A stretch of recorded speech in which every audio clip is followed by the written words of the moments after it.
Hello बच्चों, कैसे हैं आप? क्या हाल चाल आपके? इंडेक्स 8 का रिवीजन हम स्टार्ट करते हैं। बहुत ही छोटा सा इंडेक्स है। इसके जितने भी थ्योरी, प्रैक्टिकल, एमसीक्यू एग्जाम में बन सकते हैं, उन सबको इस रिवीजन क्लास में मैं कवर करने वाला हूं। इवन अगर आप इंडेक्स 8 पहले से नहीं भी पढ़े हैं तो भी आपको सारी बातें यहाँ पे फटाफट समझ में आएगी। आइए शुरू करते हैं इंडेक्स 8। देखो, 3 वर्ड पे ये इंडेक्स 8 आपका टिका हुआ है। एक तो अकाउंटिंग पॉलिसीज, एक अकाउंटिंग एस्टिमेट्स एंड थर्ड हमारा क्या है, एरर्स। अकाउंटिंग पॉलिसीज क्या होते हैं तो हम लोगों ने बहुत अच्छी तरीके से इस बात को समझा हुआ। मैं शॉर्ट में आपको यहाँ पे बताने की कोशिश कर रहा हूँ।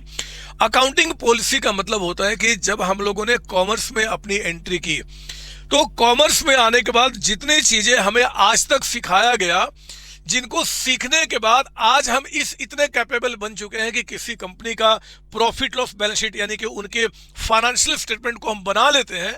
तो मेरे बच्चे, वो सारे जो आपको प्रिंसिपल्स जो सिखाए गए थे बचपन में, कॉन्सेप्ट सिखाए गए थे, कन्वेंशन सिखाए गए थे, वो रूल्स जो आपको सिखाए गए थे, वो जो प्रैक्टिसेज आपको सिखाए गए थे, they all are collectively called accounting policies. मैं आपको याद दिलाऊं कि इसके अंदर में अभी तक आप क्या क्या आप सीख चुके हैं। जैसे कि हमें बचपन में सिखाया गया था rules of making journal entry, ledger account, trial balance, है ना। उसके बाद कई सारे प्रिंसिपल्स हमें सिखाए गए थे। ये बिना इनको सीखे बगैर बच्चे आप किसी कंपनी का फाइनेंशियल स्टेटमेंट बनाने तक पहुंच नहीं सकते। तो यहां तक पहुंचने में जो भी आंखें बंद करके पीछे लग रहा है कि हमने सीखा, they all are called accounting policies. जैसे कि प्रिंसिपल्स आपको बताए गए थे, money measurement, separate entity, cost concept, principle of conservatism, materiality, बहुत सारी बातें बताई गई थी। वो सब हमारे अकाउंटिंग पॉलिसीज होते हैं, बताते हैं। अकाउंटिंग स्टैंडर्ड्स जो हम लोगों ने आज पढ़ा है, जो इंडेक्स हम लोग पढ़ रहे हैं, ये सब क्यों पढ़ रहे हैं? ताकि हमें अकाउंटिंग पॉलिसीज के बारे में अच्छी तरीके से नॉलेज हो जाए। तो ये सब के सब हमें क्या करते हैं, अकाउंटिंग पॉलिसीज ही समझाते हैं। अब जब बात इंडेक्स की उठ रही है तो इंडेक्स में कुछ मैं आपको यहाँ पे कोरिलेट करूंगा कि अकाउंटिंग पॉलिसीज का क्या मतलब होता है। जैसे कि देखो ना, प्रॉपर्टी प्लांट इक्विपमेंट के बारे में अगर हमें कुछ भी जानना है, उसमें कौन कौन से आइटम्स होते हैं, उनको कैसे वैल्यू किया जाएगा, कैसे प्रेजेंट किया जाएगा, तो ये जो पॉलिसी है हमें कौन सिखाता है, इंडेक्स 16 सिखाता है। इंडेक्स 16 इसके बारे में डिटेल में बात करता है कि उसमें कौन कौन से आइटम होंगे, कैसे वैल्यू किया जाएगा, है ना। अगर हम कोई एक बिल्डिंग परचेज करते हैं जी एज इन्वेस्टमेंट, रेंटल के लिए, चाहे वैल्यू अप्रिसिएशन के लिए, तो हमें ऐसी बिल्डिंग का वैल्यूएशन कैसे होगा, प्रेजेंटेशन होगा, कहाँ होगा, कैसे होगा, कौन सिखाता है, इंडेक्स 40 हमें सिखाता है। तो ये सारे जो हम इंडेक्स पढ़ते हैं ना, ये सब हमारे इंडेक्स क्या है, ये हमें कुछ ना कुछ पॉलिसी ही सिखा रहे हैं, जिन पॉलिसी को अप्लाई करके हम फाइनेंशियल स्टेटमेंट बनाते हैं। इंडेक्स 2 हमें इन्वेंट्री के बारे में बताता है, इन्वेंट्री में क्या क्या कवर होगा, कैसे उसको वैल्यू करना है, उसमें क्या उसका कॉस्ट फॉर्मूला होगा। They all are covered under the different types of policies which we have to study for preparing the financial statement of any entity. ठीक है ना। तो ये सब आपके पॉलिसीज होते हैं। तो मैं बस आपको इतना बताना चाहता हूं कि पॉलिसीज का अगर कोई बोले कि जरा बताओ कि एग्जाम में आ जाए कि डेफिनेशन बताइए, तो कहते हैं कि specific principle, base, convention, rules, practices जो भी हम अप्लाई करते हैं in preparing and presenting the financial statement, वो सब के सब हमारे पॉलिसीज हैं। डिफरेंट पॉलिसी आपके जो है, मैंने कुछ एग्जाम्पल यहाँ पे आपको दे दिया जो ऊपर बताया था। ये अकाउंटिंग पॉलिसीज हो गए। दूसरा आपका वर्ड है बच्चे, अकाउंटिंग एस्टिमेट्स। अकाउंटिंग एस्टिमेट्स ये क्या होता है कि जब हम फाइनेंशियल स्टेटमेंट बनाते हैं, एक्चुअली जब हम अकाउंटिंग करते हैं तो हमें कई जगह एस्टिमेट्स लगाना होता है।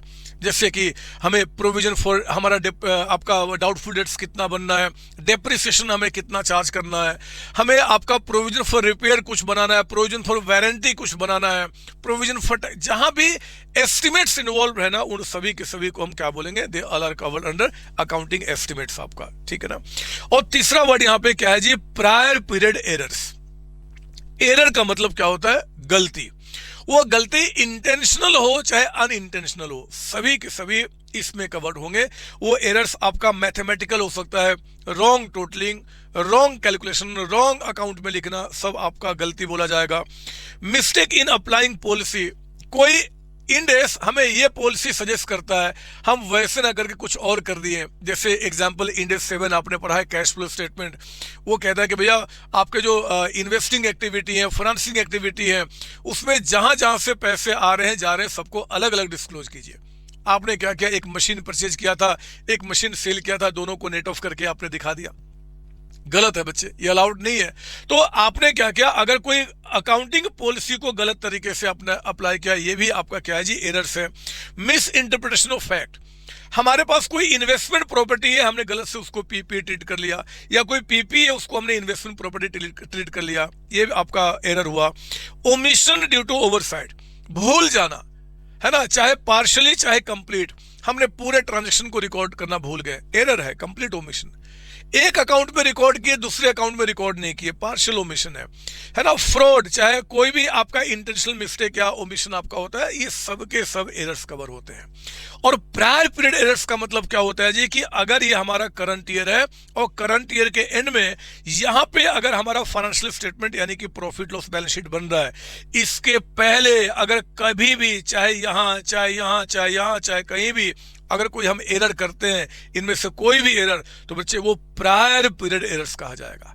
प्रायर पीरियड्स का मतलब कि जिस दिन हम आपका फाइनेंशियल स्टेटमेंट बना रहे हैं, जिस दिन का बना रहे हैं, उस दिन के पहले का कोई भी, तो याद रखना प्रायर पीरियड मतलब ये नहीं कि पिछला इधर का होगा, वो इसमें भी हो सकता है, यहां भी हो सकता है, यहां भी हो सकता है, वो सब प्रायर पीरियड्स एरर्स के अंदर में आते हैं। नाउ इन तीनों के डेफिनेशन को समझने के बाद अब आपको समझना पड़ेगा कि इंड एस 8 एक्चुअली हमें क्या बोलता है।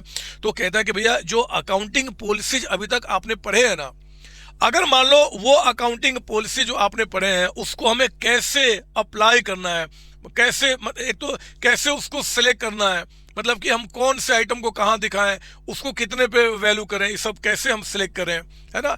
मान लो एक अकाउंटिंग पॉलिसी जो हम लोग अभी तक अप्लाई करते आ रहे हैं, हम उसमें चेंज करना चाहते हैं, अगर हम उसमें चेंज करना चाहते हैं तो हम कैसे चेंज करें। अगर जो एस्टिमेट्स हम लोग कर रहे हैं, अभी तक जो हम अकाउंट्स में एस्टिमेट लगा रहे थे उसमें कुछ चेंज करना है तो हम कैसे करें। ये जो एरर्स है उनको हमें रेक्टिफाई करना है तो हम कैसे रेक्टिफाई करें, इन्हीं के बारे में बच्चे इंड एस 8 आपको बताता है। तो ऑब्जेक्टिव्स जो आपका हुआ ना, ये हुआ, और इन्हीं ऑब्जेक्टिव्स को यहाँ पे स्कोप में आपको बताया गया है। एमसीक्यू के लिए बड़ा इंपॉर्टेंट है, तो स्कोप आपको इसका याद रखना पड़ेगा, कुछ नहीं, यही बात है। पहला अकाउंटिंग पॉलिसी जो हमारा होता है उसका सिलेक्टिंग द अकाउंटिंग पॉलिसी पहला निकल के आ गया, सिलेक्टिंग एंड अप्लाइंग। दूसरा हो गया change in accounting policy, accounting policy अगर हमें चेंज करना है तो how that will be change, वो हमें इंड एस 8 बताएगा। तीसरा, अगर हमें अकाउंटिंग एस्टिमेट्स में कोई चेंज करना है तो how that will be applied, ये भी आपको बताएगा। और प्रायर पीरियड्स एरर्स का अगर करेक्शन करना है तो हम कैसे कर सकते हैं, वो सभी बातें हमें इंड एस 8 में आपको बताया गया है। क्लियर इसमें? Yes sir. तो मैंने ऑब्जेक्टिव स्कोप आपको रिवाइज करा दिया, इन डेफिनेशन मैंने बता दिया। नाउ कम एक एक करके ये जो चार बातें यहाँ पे स्कोप में है ना, हम एक एक करके उसको स्टडी करते हैं। पहला क्या है जी, selecting and applying accounting policy. मान लो यहाँ पे आपका पहला निकल के आता है सिलेक्टिंग अकाउंटिंग पॉलिसी। मान लो हमें कोई किसी आइटम को लेके कोई पॉलिसी सिलेक्ट करना, मैं कैसे सिलेक्ट करूं, है ना। तो मेरे बच्चे selecting and applying accounting policy मैंने क्या बताया कि देखो जी, पहले आप मुझे बताओ, पहले वो आइटम बताओ जिस आइटम के ऊपर में आप पॉलिसी सिलेक्ट करना चाहते हो। तो हमने कह दिया कि मान लो हमारे पास क्या है जी, एक हमारे पास बिल्डिंग हमने परचेज किया, मान लो एक हमने बिल्डिंग परचेज किया, और ये बिल्डिंग ना फॉर रेंटल पर्पस हमने परचेज किया। सीओसी ने एक बिल्डिंग परचेज किया आपका रेंटल पर्पस के लिए। तो अब मैं इसको लेकर ना पॉलिसी सेलेक्ट करना चाहता हूं कि इसको मैं फाइनेंशियल स्टेटमेंट में कैसे दिखाऊंगा, कितने पे दिखाऊंगा, क्या क्या डिस्क्लोजर हमें रिक्वायरमेंट है, वो सब हम इसको देखना चाहते हैं। तो हम कैसे करेंगे, पहला सुनेंगे सिलेक्टिव में हमें इंड एस 8 क्या बोलता है। बोलता है कि देखो जी, अगर कोई आपके पास एसेट क्लाइबिलिटी कुछ भी आपके पास है, तो अगर इसके लिए पॉलिसी सिलेक्ट करना है तो पहले आप ये देखना क्या जी, कि अगर कोई इसके ऊपर में कोई स्पेसिफिक इंडेक्स हमारे कंट्री में अगर अप्लाइड है तो उस इंडेक्स के मुताबिक क्या करो, आप अपनी अकाउंटिंग करो। बताओ, बिल्डिंग अगर हमने रेंटल पर्पस के लिए परचेज किया तो कौन सा इंडेक्स अप्लाई होता है, इंडेक्स 40। तो पहला तो अगर मैं एग्जांपल के थ्रू समझाऊं तो क्या करेंगे जी, इसके लिए हम इंडेक्स 40 अप्लाई करेंगे, ऐसा हमें पॉइंट नंबर 1 कहता है। पढ़िए, When index specifically apply to transaction event या कंडीशन, तो जो अकाउंटिंग पॉलिसी होगा वो उसी इंडेक्स के मुताबिक होगा, यानी कि हम इसके लिए क्या करेंगे, इंडेक्स 40 करेंगे। इसके लिए हम क्या करेंगे, इंडेक्स 40 अप्लाई करेंगे, 40 अप्लाई करेंगे। लेकिन बच्चे, जब इंडेक्स 40 नाम का कोई चीज अगर मान लो हमारे देश में नहीं है, अगर इंडेक्स 40 नाम का कोई चीज हमारे देश में, तो अब हम क्या करें, तो हमें क्या करना होगा, फिर उस केस में इन सीक्वेंस को देखना होगा इन द डिसेंडिंग ऑर्डर। पहला, अगर हमारे पास इंडेक्स 40 नाम का मान लीजिए कोई इंडेक्स नहीं है, तो हम check if there is any other index available जो इस तरीके के आइटम को डील करता है। तो हमने कहा कि भैया बिल्डिंग को डील करने के लिए हमारे पास क्या है जी, एक इंडेक्स है तो जिसका नाम क्या है जी, इंडेक्स 16। इंडेस 16। तो ठीक है, अगर कोई स्पेसिफिक इंडेस इसके लिए हमारे देश में अगर नहीं है तो हम क्या करेंगे, मिलता जुलता कोई इंडेस है हम उसके मुताबिक अकाउंटिंग कर लेंगे, ऐसा पॉइंट नंबर 1 हमें कहता है। अगर ऐसा मिलता जुलता भी हमारे देश में कोई इंडेक्स नहीं है तो अब हम क्या करेंगे जी, सेकंड में हम प्रोनाउंसमेंट चेक करेंगे आईएसबी का। आईएसबी जिन्होंने इंडेक्स हमारे कंट्री में बनाया है, तो इन्होंने जिसका भी बेस लेकर, जैसे कि आईएफआरएस को बेस लेकर हमारे देश में बनाया गया है, तो आईएफआरएस बाकी के जो उन्होंने डेफिनेशन या जो भी कुछ ध्यान में रखे होंगे, जो पेपर तैयार किए होंगे, हम उसमें चेक करेंगे, कोई मिलता जुलता आइटम तो हम उसके हिसाब से ट्रीटमेंट कर लेंगे। अगर ये भी नहीं है तो बताओ हम क्या करेंगे जी, कहते हैं कि check the pronouncement of other standard setting board, मतलब कि आईएसबी छोड़ के कोई और भी अगर बोर्ड हमें नजर आता है, जैसे कि अकाउंटिंग स्टैंडर्ड के लिए हमारे पास बोर्ड है, किसी वर्ल्ड के किसी और कंट्री में कोई दूसरा, अमेरिका का कोई आपका स्टैंडर्ड सेटिंग बोर्ड है, यूके का अगर है, मतलब कि कहीं भी अगर ऐसा दिखे तो हम उसके बेसिस पे क्या करेंगे, सिमिलर बॉडी अगर दिखेगा तो उसके प्रोनाउंसमेंट के बेसिस पे हम इसका ट्रीटमेंट कर लेंगे। अगर ऐसा कुछ भी नहीं है तो हम क्या करेंगे जी, इन चीजों को, जो इंडस्ट्री प्रैक्टिसेस जो अभी चल रहा है हमारे देश में, तो अकाउंटिंग लिटरेचर यानी कि अकाउंट्स के बुक में कोई अगर इसका ट्रीटमेंट बताया गया है, या कोई आपका इंडस्ट्री में ऑलरेडी कोई प्रैक्टिस चल रहा है इसके ट्रीटमेंट को लेकर, हम उसके मुताबिक क्या करेंगे, इसका ट्रीटमेंट कर लेंगे। तो हम लोग क्या रिवाइज कर रहे हैं, selecting and applying the accounting policy. Accounting policy अगर हमें इसके लिए सिलेक्ट करना है तो क्या करेंगे जी, पहले देखो इंडेक्स 40 है, अगर हाँ तो उसके हिसाब से कर लो, नहीं है तो कोई बात नहीं, मिलता जुलता इंडेक्स, मिलता जुलता इंडेक्स भी नहीं है तो क्या करेंगे कि जो हमारा आईएसबी, हम उसके प्रोनाउंसमेंट को चेक करेंगे, वो भी नहीं है तो अदर प्रोनाउंसमेंट कोई सेटिंग बॉडी उसका देख लेंगे, नहीं तो फिर जो अकाउंटिंग लिटरेचर यानी कि जो बुक्स हमारे देश में प्रिंटेड है, या फिर आपका क्या बोलते हैं जी, कोई इंडस्ट्री प्रैक्टिस चल रहा है, उसके बेसिस पे हम उसका अकाउंटिंग कर लेंगे। ठीक है ना, ये हुआ selecting and applying the accounting policy. अगला है आपका चेंज इन अकाउंटिंग पॉलिसी। क्या अकाउंटिंग पॉलिसी जो आपने एक बार सिलेक्ट कर लिया, क्या हम उसको चेंज कर सकते हैं? मेरे बच्चे, चेंज की बात तब उठेगी जब एक आइटम के ट्रीटमेंट के दो तरीके हैं। जैसे कि आप मुझे खुद बताओ, जो हमने यहाँ पे एग्जांपल समझा, इन्वेस्टमेंट प्रॉपर्टी का वैल्यू करने का एक ही तरीका है, एक तरीके में कोई चेंज तो कर नहीं सकते हैं, तो ये तो ठीक है, लेकिन बात चेंज तब उठती है जहां पे एक ही काम करने के हमारे पास दो तरीके होते हैं। जैसे इंडेक्स 16, या तो आप अपने प्रॉपर्टी प्लांट इक्विपमेंट को कॉस्ट पे दिखा दो, या फिर रिवोल्यूशन किसी भी एक पे दिखा सकते हो। मान लो मैं पहले इसको कॉस्ट पे दिखा रहा था, अब मैं रिवोल्यूशन पे दिखाना चाहता हूं, या पहले रिवोल्यूशन मॉडल को फॉलो कर रहा था, अब कॉस्ट पे दिखाना चाहता हूं, तो क्या ये चेंज मैं कर सकता हूं? तो आपको बताओ, क्या यहां पे बताया गया है कि अगर आप अकाउंटिंग पॉलिसी चेंज करना चाहते हैं, तो अगर इंडेक्स में ही चेंज आ जाए कि भैया इंडेक्स में कुछ अपडेशन आ गया और उसके मुताबिक लगता है कि हमें अकाउंटिंग पॉलिसी चेंज करना होगा, तो हम चेंज करेंगे ही करेंगे।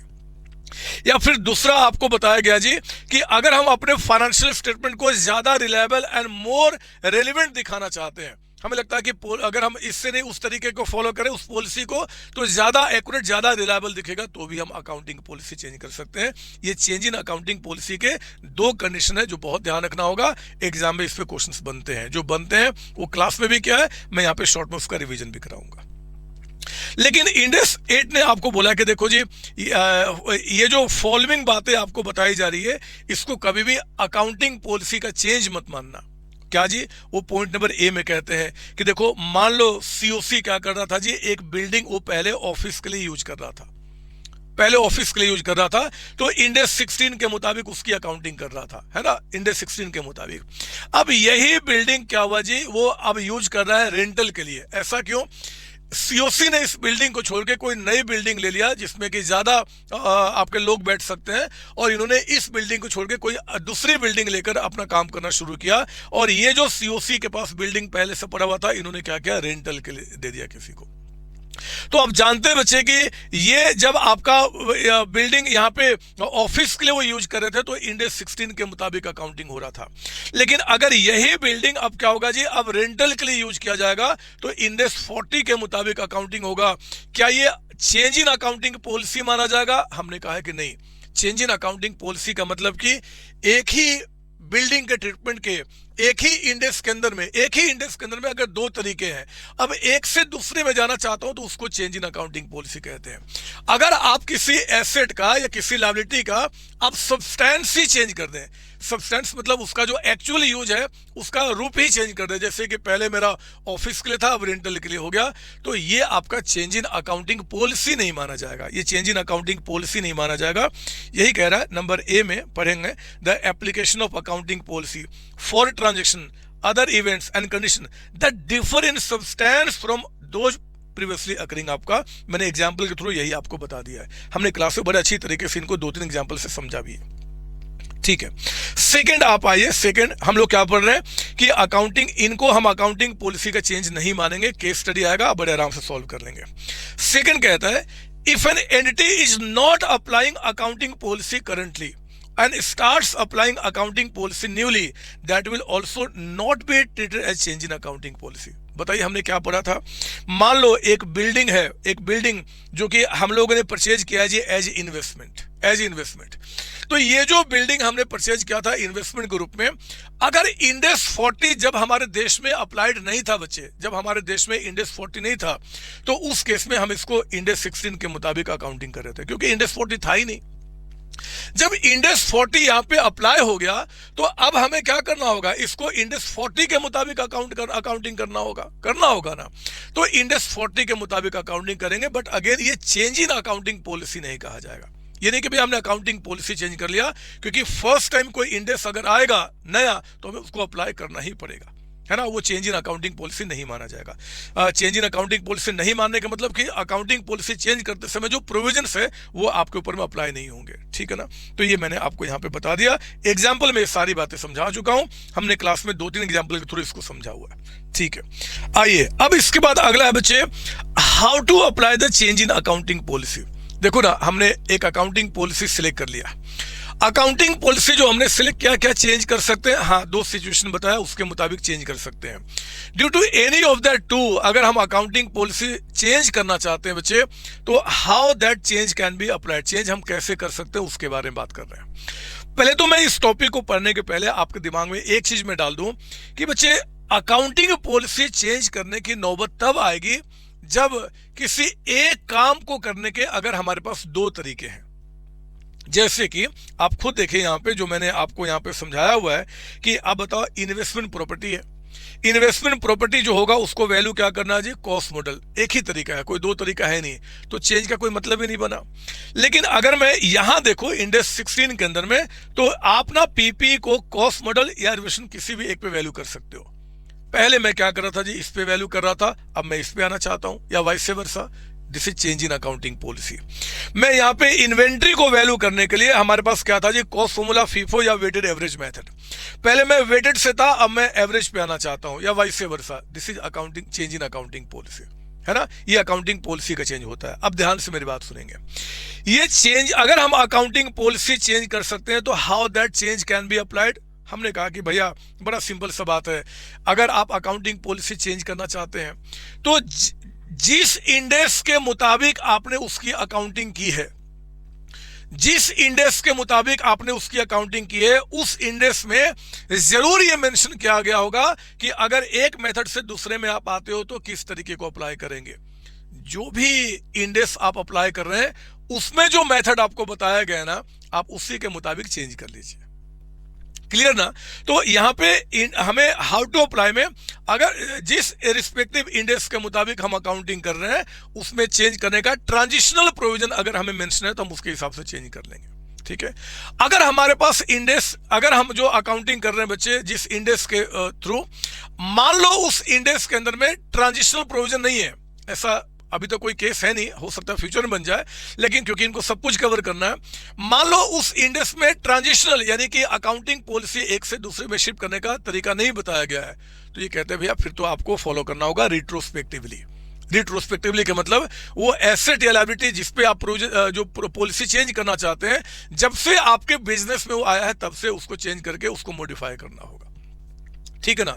तो एक तो हो गया कि इंडेस नहीं है, तो हम क्या करेंगे जी, आपका उसको आपका अगर इंडेस में मेंशन नहीं है तो हम रिट्रोस्पेक्टिवली चेंज को अप्लाई करेंगे। दूसरा, अगर हमने अकाउंटिंग पॉलिसी जो हमने सिलेक्ट किया है बच्चे, वो क्या जी, स्पेसिफिक इंडेस या फिर उससे मिलता जुलता इंडेस को छोड़ के किसी और तरीके से, मतलब 0.234, अगर इसके मुताबिक हम लोगों ने क्या किया है, अकाउंटिंग पॉलिसी सिलेक्ट किया है, और इनमें मान लो कोई चेंज आ जाता है, तो बच्चे उस केस में हमें उस चेंज को अप्लाई करना होगा, जिसके बेसिस पे हम लोग पॉलिसी अभी कोई फॉलो कर रहे थे और इसमें चेंज आ गया तो हमें चेंज अप्लाई करना पड़ेगा। अगर वो चेंज हमें अप्लाई करना पड़ रहा है तो उसका नाम दिया गया है वॉलंटरली चेंज। इंडेक्स में क्या बोला गया उस चीज को, वॉलंटरली चेंज। दोबारा, वॉलंटरली चेंज का मतलब कि इनके बेसिस पे, अगर आप इनके बेसिस पे कोई अकाउंटिंग पॉलिसी आपने सिलेक्ट किया था और यहीं पे वो चेंज आ जाए तो हमें भी चेंज अप्लाई करना पड़ेगा। ऐसे चेंज को क्या बोला गया, वॉलंटरली चेंज। एंड जो वॉलंटरली चेंज होते हैं वो भी हमें अप्लाई करने पड़ते हैं रिट्रोस्पेक्टिवली। रिट्रोस्पेक्टिवली मतलब कि वो जो आइटम है जिसपे चेंज अप्लाई हो रहा है, जब से हमारे बिजनेस में दिखना शुरू हुआ तब से हमें चेंज अप्लाई करना होता है ना, अनलेस इट इज इम्प्रैक्टिकेबल। अगर वो बहुत समय पहले से हम उसकी वैल्यू नहीं निकाल पा रहे हैं तो फिर कहते हैं कि ठीक है, जिस दिन से आप निकाल सकते हो उस दिन से निकाल लो, कोई बात नहीं, लेकिन कोशिश कीजिए कि स्टार्टिंग से उसको फॉलो कीजिए, ठीक है ना।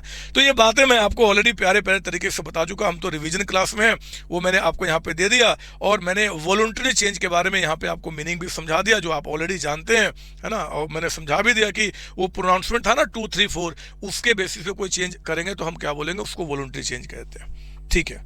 एक इंडेक्स 8 ने कहा कि भैया early application of index is not A voluntary change. Early application का मतलब हो गया कि अगर मान लो जब से इंडेक्स अप्लाइड है, हम उसके पहले से अपने बुक में अप्लाई करना चाहते हैं तो कोई बात नहीं, हम कर सकते हैं, उसको हम चेंज इन अकाउंटिंग पॉलिसी नहीं बोलते आपका, ठीक है ना। Now, change in accounting policy के बारे में हमने how to select the accounting policy, how to आपका whether accounting policy can be change, if yes then what is the provision, ये हमने क्या क्या रिवाइज कर लिया। अब मेरे बच्चे, disclosure regarding change in accounting policy, क्या क्या जब अकाउंटिंग पॉलिसी हम चेंज करते हैं तो क्या क्या हमें डिस्क्लोजर देना होता है। इसके पहले, डिस्क्लोजर के पहले हमें ये देखना होता है कि जो इंडेक्स, जब हम कोई अकाउंटिंग पॉलिसी सिलेक्ट चेंज कर रहे हैं तो क्या कोई रिस्पेक्टिव इंडेक्स है जिसको हम पहले से फॉलो कर रहे थे और उसके द्वारा बताए हुए प्रोविजन के चलते हम चेंज कर रहे हैं। तो अगर हम पहले से कोई पॉलिसी जो किसी एक रिस्पेक्टिव इंडेक्स को फॉलो करते हुए, चाहे वही इंडेक्स या मिलता जुलता इंडेक्स, अगर हम इंडेक्स को देख के हम आपका अकाउंटिंग पॉलिसी फॉलो किए थे और हम उसमें चेंज कर रहे हैं, है ना, चेंज कर रहे हैं, तो उस चेंज के लिए हमें क्या क्या डिस्क्लोजर देना होगा। एंटिटी शैल डिस्क्लोज। एक तो वो इंडेक्स कौन है, जैसे मान लो हम लोग कॉस्ट मॉडल से रिवोल्यूशन पे आना चाहते हैं जी, तो हमें बताना होगा कि इंडेक्स 16 के लिए हम चेंज कर रहे हैं। दूसरा, व्हेन एप्लीकेबल, कब से वो इंडेक्स अप्लाई हुआ वो बताना पड़ेगा। Nature of change in accounting policy, हम किस टाइप का चेंज कर रहे हैं वो बताना पड़ेगा कि भैया कॉस्ट से रिवोल्यूशन या फिर हम ऐसे जा रहे हैं। और आपको बताना होगा बच्चे कि करंट पीरियड और ईच प्रायर पीरियड प्रेजेंटेड। जब हम बैलेंस शीट बनाते हैं तो एटलीस्ट 2 तो फिगर दिखाते हैं ना, करंट ईयर का, पिछले साल का भी। तो उसमें ईपीएस यानी कि इंडेक्स 33 के मुताबिक जो बेसिक एंड डाइल्यूटेड ईपीएस होता है उनमें भी हमें क्या करना होगा, चेंज को आपका मॉडिफाई करना होगा। तो ये बातें, ये चेंज आपको देना होगा जी अकाउंटिंग पॉलिसी में। अगर चेंज करते हैं तो डिस्क्लोजर्स में रिक्वायरमेंट होता है। फिर ये कहते हैं कि अगर चेंज कोई वॉलंटरी चेंज है, वॉलंटरी कब होगा बताइए। वॉलंटरी चेंज का मतलब कि वो पॉइंट नंबर 2, 3, 4 प्रोनाउंसमेंट के बेसिस पे, इंडस्ट्री प्रैक्टिसेज के बेसिस पे अगर हमने कोई पॉलिसी सेलेक्ट किया है और उसमें चेंज आया और हम चेंज अप्लाई कर रहे हैं तो हमें क्या क्या डिस्क्लोज करना पड़ेगा। अब इंडेक्स का तो कोई नाम यहाँ पे है नहीं, तो हम स्टार्ट करेंगे नेचर ऑफ चेंज, यानी कि यहां से शुरू करेंगे, है ना बच्चे। ये ध्यान रखना, अच्छा पॉइंट आपका है। क्यों चेंज करना चाहते हो बताना होगा, उस प्रोनाउंसमेंट में चेंज आया तो इसलिए हमें चेंज करना पड़ रहा है। और अगेन उसका करंट पीरियड और हर एक जो भी हम प्रेजेंट कर रहे हैं इन्फॉर्मेशन, उसके फाइनेंशियल स्टेटमेंट में जो जो आइटम्स अफेक्टेड होंगे वो, और दूसरा एस 33 के मुताबिक बेसिक और डाइल्यूटेड को भी चेंज करके हमें दिखाना होगा। ये चेंज इन अकाउंटिंग पॉलिसी के डिस्क्लोजर्स हो गए और आपका अकाउंटिंग पॉलिसी के ऊपर में इंडेक्स 8 जो भी बता रहा है वो सब कुछ मैंने बता दिया। मैं अभी दिखाऊंगा एमसीक्यू में कैसे क्वेश्चन आएंगे, इसमें बड़े बड़े क्वेश्चन कैसे आएंगे, हमने बहुत सारे क्वेश्चंस क्लास में किए हुए। खैर, तो वो तो था हमारा चेंज इन अकाउंटिंग पॉलिसी। अब छोटी छोटी बातें, अगला है क्या जी, चेंज इन अकाउंटिंग एस्टिमेट्स। बताइए, एस्टिमेट्स अगर चेंज करते हैं तो हम क्या करते हैं, we apply the change prospectively. Prospectively वहां पे क्या था, जहां पे आपका वॉलंटरी चेंज था, यहाँ पे इंडेक्स या फिर इंडेक्स में मेंशन नहीं है तो रिट्रोस्पेक्टिवली था, और यहाँ पे क्या है, प्रोस्पेक्टिवली आपका है, ठीक है ना। प्रोस्पेक्टिव चेंज अप्लाई किया जाएगा। डिस्क्लोजर, हमें क्या क्या डिस्क्लोज करना होगा, हमें डिस्क्लोज करना होगा कि भैया एक तो shall disclose nature and amount of change in accounting estimates, क्या परसेंटेज पहले था अब क्या हो गया, ये सब आपको बताना पड़ेगा। किसमें चेंज ला रहे वो भी बताना पड़ेगा। करंट पीरियड और फ्यूचर पीरियड में क्या क्या उसका इफेक्ट होगा वो भी आपको डिस्क्लोजर्स में बताना पड़ेगा, जितना मैक्सिमम डिस्क्लोज कर सकते हैं आप इसको देख लेंगे। Change in accounting estimates prospectively होता है, ये इंपॉर्टेंट आपके लिए। इसके बाद आइए आपका correction of prior periods errors. बहुत ही प्यारे तरीके से एग्जांपल के थ्रू हम लोगों ने समझा हुआ। मैं कोशिश करता हूं कि जो बच्चे मेरे से नहीं पढ़े हुए बट वो कहीं से भी पढ़े हो वो इसको रिलेट कर लेंगे। अच्छा पॉइंट है, ध्यान से सुनना।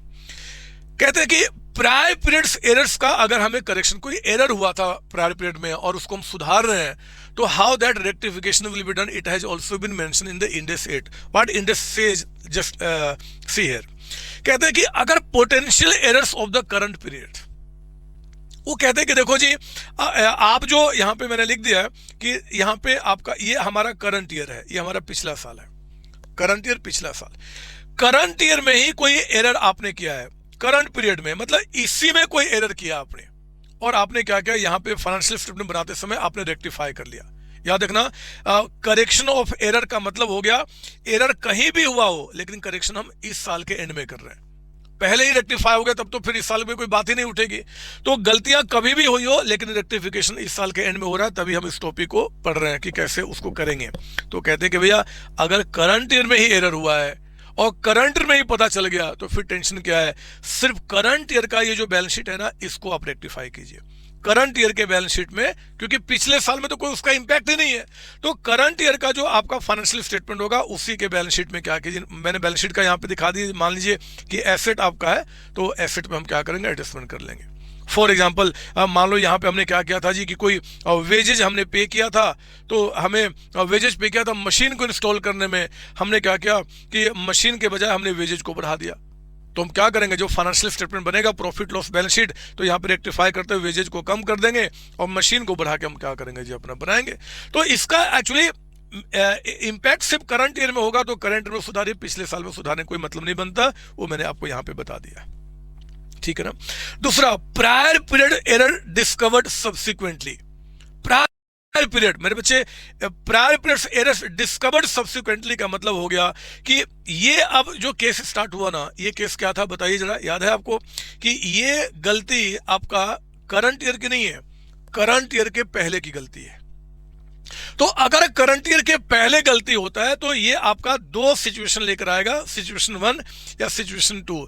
सिचुएशन 1 क्या है, यहां पे देख लो आप मेरे साथ।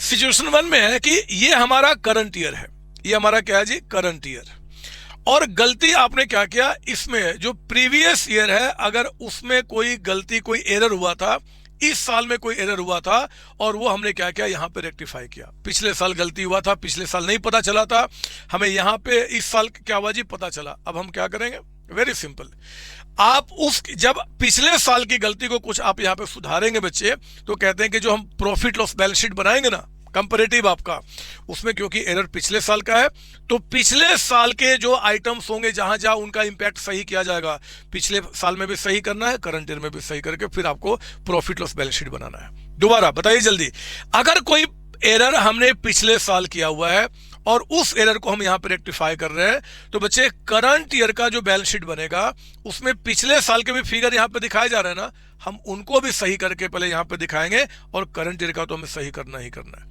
ताकि बेटर प्रेजेंटेशन हो पाए, लोगों को कोई गुमराह ना हो कि हाँ जी आपका क्या हुआ क्या नहीं हुआ। तो पिछले साल के फिगर को भी एडजस्ट किया जाएगा और करंट ईयर का तो हमें एडजस्ट करना ही करना है, टू फैसिलिटेट बेटर कंपैरिजन आपका, ठीक है ना। वो मैंने आपको यहाँ पे सिचुएशन 1 में बताया और उसका एग्जांपल भी मैंने बता दिया। सिचुएशन 2 आपको कहता है इसके बारे में कि मान लो ये आपका करंट ईयर है, ये उसका पिछला साल, और कोई एरर, कोई गलती पिछले साल के पहले भी अगर होती है, पिछले साल के पहले, उस केस में क्या करेंगे मेरे बच्चे, एक तो इंडेक्स 1 याद कीजिए, इंडेस 1 ने कहा है कि अगर पिछला करंट ईयर और उसके पिछले साल के पहले कोई अगर एरर होता है या कुछ हम पॉलिसी आपका फर्स्ट टाइम अप्लाई करते हैं तो हमें क्या करना होता है जी कि जो दो फिगर है इसके साथ साथ एक तीसरा भी यहाँ पे बैलेंस शीट का फिगर अप्लाई देना होता है जो पिछले साल का ओपनिंग का होता है। याद है आपको? तो फर्स्ट फुल 2025 मतलब पहले तो बैलेंस शीट में क्या होंगे, 3 कॉलम आ जाएंगे, है ना, करंट ईयर, पिछला साल और पिछले साल का ओपनिंग बैलेंस आपका। और एरर अगर यहां पे कुछ है तो उस एरर को रेक्टिफाई करते हुए उस एसेट लायबिलिटी का इस साल के ओपनिंग में क्या बैलेंस होगा आपको यहां पे दिखाना है। फिर उसके बाद आपको रेक्टिफाई करते हुए करंट ईयर को, पिछले साल को दिखाना है और करंट ईयर का तो सही हमें करना ही करना है। तो एक्चुअली 3 बैलेंस शीट यहां पे बनेगा, है ना, करंट ईयर का, पिछले साल का और आपका फर्स्ट ओपनिंग का आपका। यही आपका सिचुएशन 2 है और इसके बारे में ये सब मैं आपको समझा चुका हूं। रिवीजन क्लास में बच्चे एक एक चीज बोलने का मतलब नहीं बनता, बट आप इसको पढ़ लेंगे आपको वही चीज दिखाई देगा, देयर इज नथिंग न्यू, क्योंकि same thing we have done in the class itself आपका, ठीक है ना। तो आप इसको देख लेंगे, ठीक है। तो हमने आपका यहाँ पे एक चीज आपका लिमिटेशन ऑफ रिट्रोस्पेक्टिव रीस्टेटमेंट पहले ही बता चुका हूं कि जब भी हम कोई एरर को या कोई भी प्रोविजन पॉलिसी हम रिट्रोस्पेक्टिव अप्लाई कर रहे हैं और मान लो कोई जैसे कोई एक गलती पता चला आज से 25 साल पहले का कि यार मशीन जो था वो 50 लाख का था, हमने गलती से 40 लाख पे दिखा दिया था।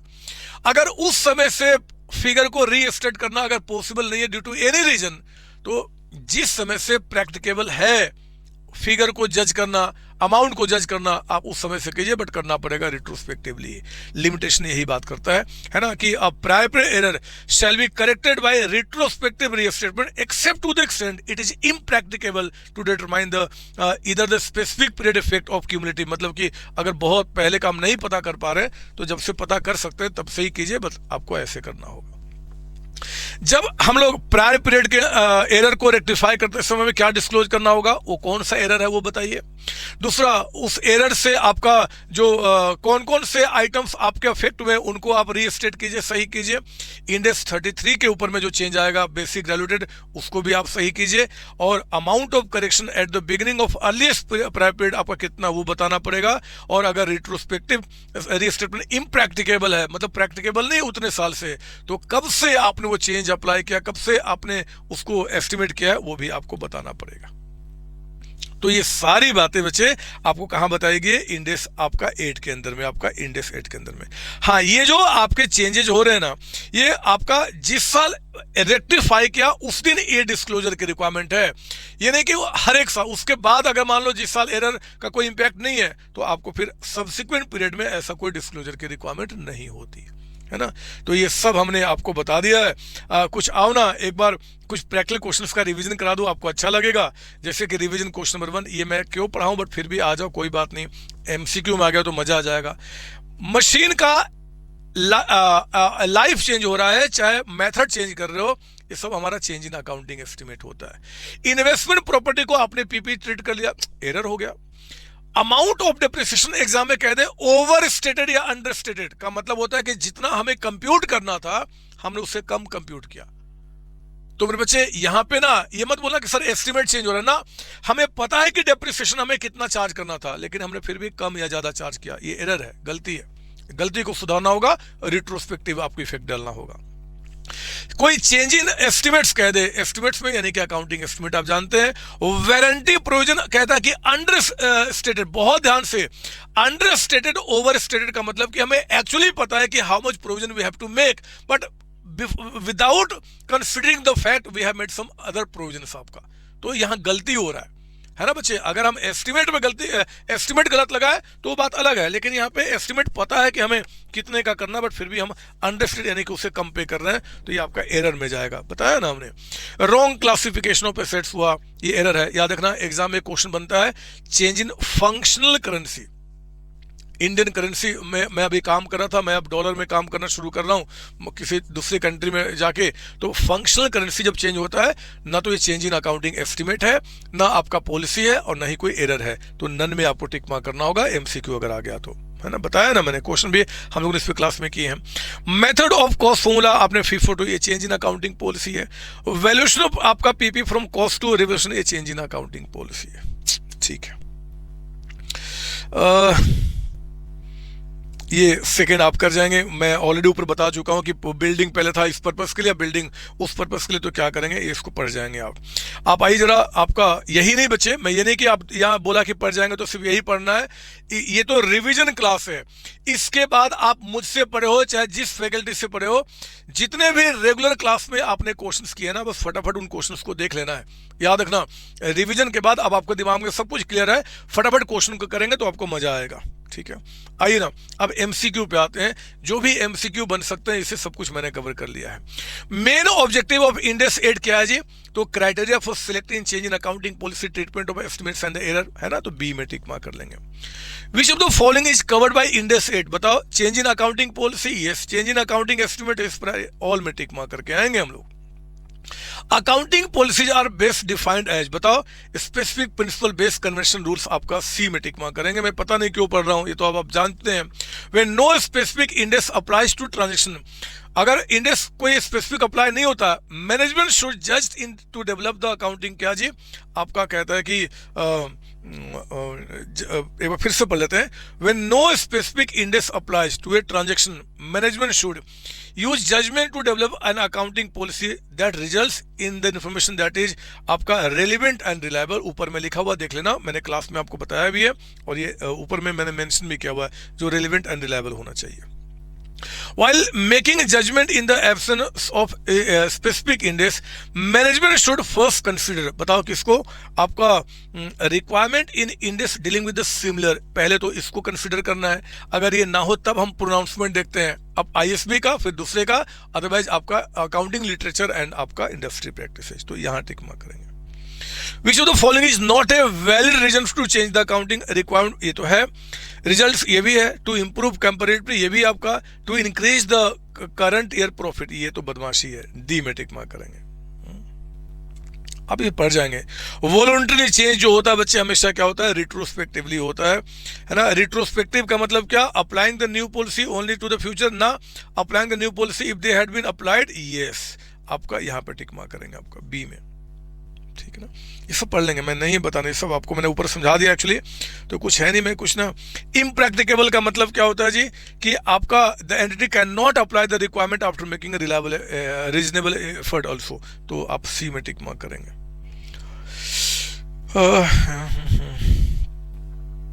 ये सब आप जानते हैं, सब ऊपर बता चुका हूँ। चेंज इन डेप्रिसिएशन आपका चेंज इन एस्टिमेट माना जाता है ना बच्चे।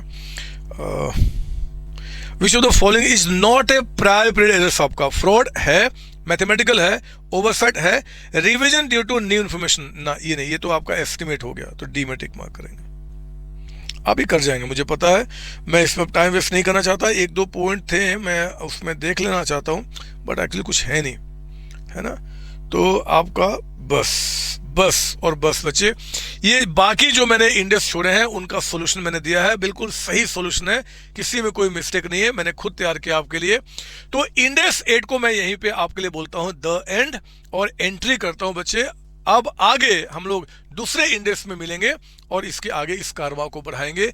एक बात बस मेरा ध्यान रखना, एक बात ध्यान रखना, यहां पे रिवीजन करने के बाद आप प्लीज जो रेगुलर क्लास में जो आपने नोट्स बनाए हैं ना, रेगुलर क्लास में उसमें जितने भी क्वेश्चंस कराए गए हैं, जो भी चीज लिखाया गया है, फटाफट एक बार देख लेना, क्योंकि सारी बातें आपको रिकॉल होने वाली है। And you are going to rock in the coming exam, you are going to be the CMA। All the best बच्चे, मिलते हैं आगे कंटिन्यू करने के लिए। जय CMA, जय COC, जय मेरे बच्चे, आपकी बात कर रहा हूं। Thank you.